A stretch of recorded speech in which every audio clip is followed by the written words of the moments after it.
Hello ನಮಸ್ಕಾರ ಎಲ್ಲರಿಗೂ. So ನೋಡ್ಬೋದು ಇವಾಗ ನಾವು ತೈವಾನಲ್ಲಿದ್ದೀರಿ ಶಿಪ್ಪು ಜಾಯ್ನ್ ಆಗೋದಕ್ಕೆ. ಸೊ ತೈವಾನಲ್ಲಿ ಇಳಿದು ಹೋಟೆಲಲ್ಲಿದ್ದೀರಿ.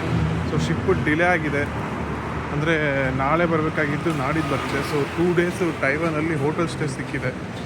ಸೊ ನೋಡ್ಬೋದು ಇದು ನಮ್ಮ ಹೋಟೆಲ್ನ ಹೊರಗಡೆ. ಸೊ ಹೀಗೆ ಲಂಚ್ ಮಾಡಿ ವಾಕಿಂಗ್ ಬಂದೆ.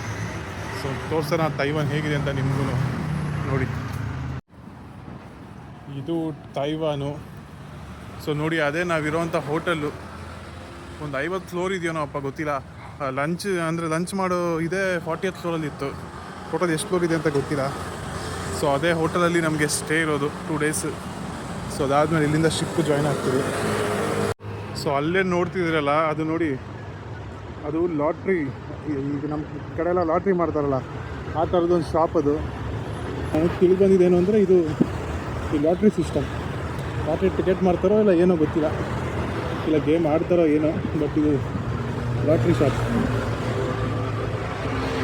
ಇಲ್ಲಿ ಫುಟ್ಪಾತ್ ಅನ್ನೋದೇ ಇಲ್ಲ. ಇಲ್ಲಿ ಫುಟ್ಪಾತಲ್ಲಿ ಎಲ್ಲ ಕಡೆನೂ ಆಕ್ಯುಪೈ ಮಾಡಿಬಿಟ್ಟಿದ್ದಾರೆ ಅಂಗಡಿಯವರು. ಸೊ ಪ್ರತಿ ಸಾರಿ ಶಿಪ್ಪು ಜಾಯ್ನ್ ಆಗೋ ಟೈಮಲ್ಲಿ ನಮಗೆ ಕಂಪ್ನಿಯಿಂದ ರೂಮ್ಸು ಮತ್ತು ಸ್ಟೇ ಕೊಡ್ತಾರೆ. ಯಾಕೆಂದರೆ ಶಿಪ್ಪು ಡಿಲೇ ಆಗುತ್ತೆ. ಸೊ 1 ಇಲ್ಲ ಅಥವಾ 2 ದಿನ ಸ್ಟೇ ಕೊಡ್ತಾರೆ. ಸೊ ಇವತ್ತು ನಾನು ತೈವಾನಲ್ಲಿ ಇಳ್ದಿದ್ದೀನಿ. ಸೊ ನನ್ನ ಶಿಪ್ಪು ನಾಳೆ ಬರ್ತಿದೆ. ಸೊ ನೋಡ್ಬೋದು ಇದು ನಮ್ಮ ರೂಮು 33ನೇ ಫ್ಲೋರಲ್ಲಿದೆ. ಸೊ ಚಿಕ್ಕದಾಗಿ ಚೊಕ್ಕವಾಗಿದೆ. ಸೊ ಇಲ್ಲಿಂದ ಫುಲ್ಲು ತೈವಾನ್ ಕೌಶಿಂಗ್ ಸಿಟಿ ಫುಲ್ಲು ಕಾಣಿಸುತ್ತೆ. 33ನೇ ಫ್ಲೋರ್ ಇದು.